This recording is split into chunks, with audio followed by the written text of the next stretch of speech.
Hello friends, welcome to our channel. നമുക്കിന്ന് വെള്ളിലാങ്കണ്ടം ചപ്പാത്ത് വരെ ഒന്ന് പോയാലോ? ഒത്തിരി നവീകരണ പ്രവർത്തനങ്ങൾ ഈ റോഡിൽ നടക്കുന്നുണ്ട്. നമുക്കതൊക്കെ ഒന്ന് കണ്ടിട്ട് തിരിച്ചു വരാം. ജലദോഷമാണ് കേട്ടോ, അതാണ് സൗണ്ടൊക്കെ ഒന്ന് അടഞ്ഞിരിക്കുന്നത്. ഇന്ന് രാവിലെ തൊട്ട് പൊതുവെ ഒരു മൂടിയ കാലാവസ്ഥയാണ്. ഞങ്ങളിപ്പോൾ ഒരു വൈകുന്നേരം മൂന്ന് മണിയൊക്കെ കഴിഞ്ഞാണ് ഞങ്ങൾ വീട്ടിൽ നിന്ന് ഇറങ്ങിയത്. നല്ല മഴക്കാറുണ്ട് കണ്ടോ, പക്ഷെ മഴയൊന്നും പെയ്തില്ല കേട്ടോ. ഇപ്പോൾ പൊതുവെ ഹൈ റേഞ്ചിൽ നല്ല തണുപ്പാണ് 2-3 ദിവസമായിട്ട്. അതാണെന്ന് തോന്നുന്നു എനിക്ക് ജലദോഷമൊക്കെ പിടിച്ചത്. ഇടയ്ക്ക് വെയിലൊക്കെ ഉണ്ട് കേട്ടോ. അതെ കണ്ടോ, നീലാകാശം നല്ല ഭംഗിയുണ്ടല്ലേ കാണാനായിട്ട്. അങ്ങനെ നമ്മൾ വെള്ളിലാങ്കണ്ടം കുഴൽപ്പാലത്ത് എത്തി. ഇതാട്ടോ മൺപാലം. ഏഷ്യയിലെ 2ാമത്തെ നീളം കൂടിയ മൺപാലമാണ് വെള്ളിലാങ്കണ്ടത്തെ ഈ കുഴൽപ്പാലം. ഇടുക്കി പദ്ധതിക്ക് വേണ്ടി അയ്യപ്പൻ കോവിലിൽ കുടിയിറക്കുണ്ടായപ്പോഴാണ് വെള്ളിലാങ്കണ്ടത്ത് ഈ മൺപാലം നിർമ്മിക്കുന്നത്. ചരിത്ര പ്രാധാന്യമുള്ള ഈ വെള്ളിലാങ്കണ്ടം കുഴൽപ്പാലം കുറേ നാളുകളായിട്ട് നാശത്തിൻ്റെ വക്കിലായിരുന്നു. ഇപ്പോൾ മലയോര ഹൈവേയുടെ നിർമ്മാണ പ്രവർത്തനങ്ങളുടെ ഭാഗമായി കുഴൽപ്പാലം പുനർനിർമ്മിച്ചുകൊണ്ടിരിക്കുകയാണ്. 1.5 കോടി രൂപ ചെലവഴിച്ചാണ് ഈ കുഴൽപ്പാലം നവീകരിക്കുന്നത്. ഏറെ ടൂറിസ്റ്റുകളെ ആകർഷിക്കാൻ പറ്റുന്ന വളരെ മനോഹരമായ ഒരു സ്ഥലമാണ് കേട്ടോ ഇത്. കണ്ടോ, പശുക്കളൊക്കെ പുല്ലു മേയുന്നുണ്ട്, കുറേ ചേട്ടന്മാർ മീൻ പിടിക്കുന്നുണ്ട്. വളരെ മനോഹരമായ ഒരു സ്ഥലമാണ്. കണ്ടോ, എന്ത് ഭംഗിയാലേ കാണാൻ. 2-3 കടകളൊക്കെ ഉണ്ട് കേട്ടോ അവിടെ. നല്ല രസമുണ്ട് കാണാനായിട്ട്. ഇടുക്കിയിൽ ഇങ്ങനെ എന്തോരം സ്ഥലങ്ങളാണ്. എവിടെ നോക്കിയാലും നമുക്ക് മനസ്സിന് സന്തോഷം തരുന്ന സ്ഥലങ്ങളാണ്. വെള്ളം കിടക്കുന്നത് കണ്ടോ. ഞാനപ്പോൾ അപ്പുറം പോയി ഒന്ന് കണ്ടിട്ടൊക്കെ തിരിച്ചു വരികയാണ്. ഇനി നമുക്ക് കുറച്ചും കൂടി മുന്നോട്ട് പോയി നോക്കാം. എല്ലായിടത്തും നവീകരണ പ്രവർത്തനങ്ങൾ നടന്നുകൊണ്ടിരിക്കുകയാണ് കേട്ടോ. കണ്ടോ, വലിയ വലിയ പാറകളൊക്കെ പൊട്ടിച്ചാണ് പണികൾ നടന്നുകൊണ്ടിരിക്കുന്നത്.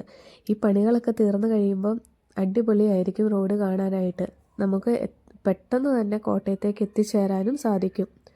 അപ്പോൾ ഇപ്പോൾ കുറച്ച് ബുദ്ധിമുട്ടിയാൽ എന്താല്ലേ, കുറച്ചുകൂടി കഴിഞ്ഞാൽ നമുക്ക് എത്രയും പെട്ടെന്ന് പല പല സ്ഥലങ്ങളിലേക്ക് എത്തിച്ചേരാൻ സാധിക്കും. കണ്ടോ, ഇതാണ് കേട്ടോ പെരിയാറ്. നല്ല ഭംഗിയില്ലേ കാണാനായിട്ട്. വെള്ളം കുറവാണ് കേട്ടോ, എന്നാലും നല്ല ഭംഗിയുണ്ട് കാണാനായിട്ട്. എന്ത് രസമല്ലേ, മലയും കാടും വെള്ളവും. എന്ത് ഭംഗിയാണ് ഇതൊക്കെ കാണാനായിട്ട്. ഇനി ഈ റോഡിൻ്റെ പണികളും കൂടെ പൂർത്തിയായി കഴിയുമ്പം നല്ല അടിപൊളിയായിരിക്കും. ഇവിടെ ഒരു കട തുടങ്ങാനുള്ള വർക്ക് നടക്കുകയാണെന്ന് തോന്നുന്നു. എന്തായാലും പണികളൊക്കെ തീർന്നു കഴിയുമ്പോൾ ഒത്തിരി ടൂറിസ്റ്റുകളെ ആകർഷിക്കാൻ പറ്റുന്ന സ്ഥലങ്ങളാണ് ഇതൊക്കെ. നല്ല വ്യൂ പോയിൻ്റ് അല്ലേ. റോഡിൻ്റെ പണികളൊക്കെ കഴിഞ്ഞാൽ ഇവിടെ ഇങ്ങനെ കുറേ കടകളൊക്കെ വരികയാണെങ്കിൽ നമുക്ക് പോകുന്ന വഴിക്ക് ഈ കാഴ്ചകളൊക്കെ കണ്ട് ചായയൊക്കെ കുടിച്ചിരിക്കാമല്ലോ. അതും ഒരു സുഖമല്ലേ. ഇനി നമുക്ക് എന്തായാലും കുറച്ചും കൂടെ മുന്നോട്ട് പോകാം. ചപ്പാത്ത് കുറച്ച് തേയിലത്തോട്ടമൊക്കെ കണ്ടിട്ട് നമുക്ക് തിരിച്ചു വരാം. ചേട്ടൻ വണ്ടിയിൽ തന്നെ ഇരിക്കുകയാണ് കേട്ടോ, ഇറങ്ങിയൊന്നുമില്ല.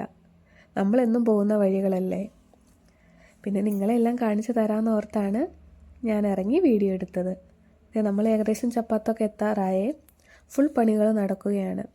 ഇതിപ്പോൾ 2ാം ഘട്ട പണിയാണ് കേട്ടോ നടക്കുന്നത്. ചപ്പാത്ത് തൊട്ട് റോഡിലെ പണികളെല്ലാം പൂർത്തീകരിച്ചതാണ്. അവിടെ വഴികളെല്ലാം ടാറൊക്കെ ചെയ്ത് നല്ല അടിപൊളിയായിട്ടാണ് കിടക്കുന്നത്. ഇതേ ഇപ്പോൾ നമ്മൾ ചപ്പാത്തിലെത്തി. ഇവിടെ ടൗണിൽ കുറച്ച് പണികളൊക്കെ നടക്കുന്നുണ്ട്. റോഡ് കുറച്ച് ബ്ലോക്കൊക്കെയാണ്. ഇതാണ് കേട്ടോ ചപ്പാത്ത് ടൗൺ. ഒരു കുഞ്ഞി ടൗണാണ്, പക്ഷേ എല്ലാ സാധനങ്ങളും ഉള്ള കടകൾ ഈ കുഞ്ഞു ടൗണിലുണ്ട് കേട്ടോ. ഇതാണ് ചപ്പാത്ത് പാലം.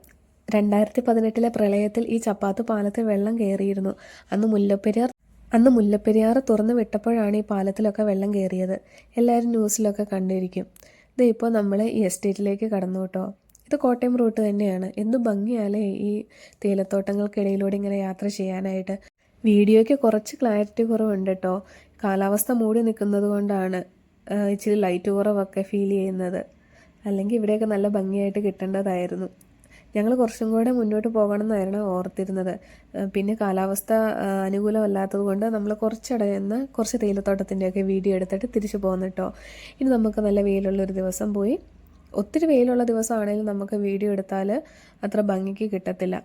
ഒരു നോർമൽ കാലാവസ്ഥയിലാണെങ്കിൽ നല്ല വീഡിയോസൊക്കെ കിട്ടത്തുള്ളൂ. ഇനിയപ്പോൾ നമുക്കൊരു ദിവസം പോയി തേയിലത്തോട്ടത്തിൻ്റെ കുറച്ചും കൂടെ നല്ല ഭംഗിയുള്ള സ്ഥലങ്ങളൊക്കെ ഉണ്ട്. അവിടെയൊക്കെ പോയി വീഡിയോ എടുത്ത് നിങ്ങളെ കാണിക്കാം കേട്ടോ. എന്ത് ഭംഗിയാലേ ഈ സ്ഥലങ്ങളൊക്കെ കാണാനായിട്ട്. ഇനിയിപ്പോൾ നമ്മൾ ദൂരേക്കൊന്നും പോകുന്നില്ല, തിരിച്ച് റിട്ടേൺ പോരുവാണ്. നമ്മളിത് റിട്ടേൺ പോരുന്ന വഴി തന്നെയാണ് കേട്ടോ ഇത്. എന്ത് ഭംഗിയാലേ ഈ തേയിലത്തോട്ടങ്ങളൊക്കെ കാണാൻ. ഇത് ചപ്പാത്ത് തന്നെയാണ് കേട്ടോ. അങ്ങോട്ട് പോയപ്പോൾ നമ്മൾ ലെഫ്റ്റ് സൈഡായിരുന്നു കാണിച്ചുകൊണ്ടിരുന്നത്. ഇത് റൈറ്റ് സൈഡ്. നല്ല തട്ട് തട്ടായിട്ട് തേയില വെച്ച് പിടിപ്പിച്ചേക്കുന്നത് കണ്ടോ. അതിൻ്റെ ഇടയിൽ ഓരോ മരങ്ങളും ഒക്കെയായി. എന്ത് ഭംഗിയാല്ലേ.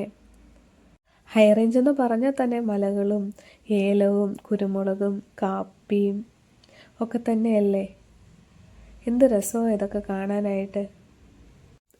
ചപ്പാത്ത് ടൗണിന് തൊട്ടടുത്തുള്ള എസ്റ്റേറ്റ് തന്നെയാണ് കേട്ടോ ഇത്. വീഡിയോയിൽ കുറച്ചധികം ഭാഗങ്ങൾ ഞാൻ കാണിച്ചിട്ടുണ്ട്. കണ്ടോ എന്ത് ഭംഗിയായിട്ട് ആ തേയിലകൾ വെട്ടി നിർത്തിയേക്കുന്നതെന്ന്. എന്ത് ഭംഗിയല്ലേ ഇതൊക്കെ കാണാനായിട്ട്. ലൈറ്റ് കുറച്ചും കൂടെ ഉണ്ടായിരുന്നെങ്കിൽ ഇതിൻ്റെ ഭംഗി ശരിക്കും കുറച്ചും കൂടെ ആസ്വദിക്കാൻ പറ്റുമായിരുന്നു. ഇത് നമ്മൾ തിരിച്ചു വരുന്ന വഴി പെരിയാറ്. വെള്ളം നല്ല ഭംഗിയായിട്ട് തെളിഞ്ഞ് കിടക്കുന്നുണ്ട്. ഇപ്പം നമ്മൾ റിട്ടേൺ പോകുന്നു കേട്ടോ. ദേവള്ളിലാങ്കണ്ടം ടൗണിലെത്തി. ദേവള്ളിലാങ്കണ്ടം നമ്മൾ നേരത്തെ കണ്ട മൺപാലത്തോടെ പാസ് ചെയ്ത് നമ്മൾ റിട്ടേൺ തിരിച്ചു പോരുവാണ് കേട്ടോ. എന്ത് ഭംഗിയാലേ ആ വെള്ളമൊക്കെ കിടക്കുന്നത് കാണാനായിട്ട്. ഇപ്പോൾ ഏകദേശം ഒരു 4-5 മണിയൊക്കെ ആയെന്ന് തോന്നുന്നു. അങ്ങനെ നമ്മൾ പിന്നെ അവിടെ നിന്ന് തിരിച്ച് റിട്ടേൺ കട്ടപ്പനയ്ക്ക് പോന്നുകൊണ്ടിരിക്കുകയാണ്. ഇങ്ങോട്ട് ചെറിയ വെയിലൊക്കെ ഉണ്ട് കേട്ടോ. നീലാകാശമൊക്കെ കാണാം. എന്നാലും ഇടയ്ക്കിടയ്ക്ക് മൂടൽ വരും, ഇടയ്ക്കിടയ്ക്ക് തെളിയും, അങ്ങനെയൊക്കെയാണ്.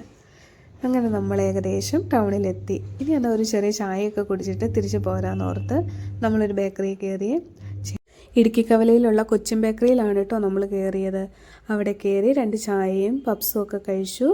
അത് കഴിഞ്ഞ് നമ്മൾ വീട്ടിലേക്ക് തിരിച്ചു പോരുവാണ് കേട്ടോ. അപ്പോൾ ഇന്നത്തെ വീഡിയോ ഇഷ്ടമായാൽ എല്ലാവരും സപ്പോർട്ട് ചെയ്യണേ. പുതിയൊരു വീഡിയോയുമായി വീണ്ടും കാണാം. Thank you all.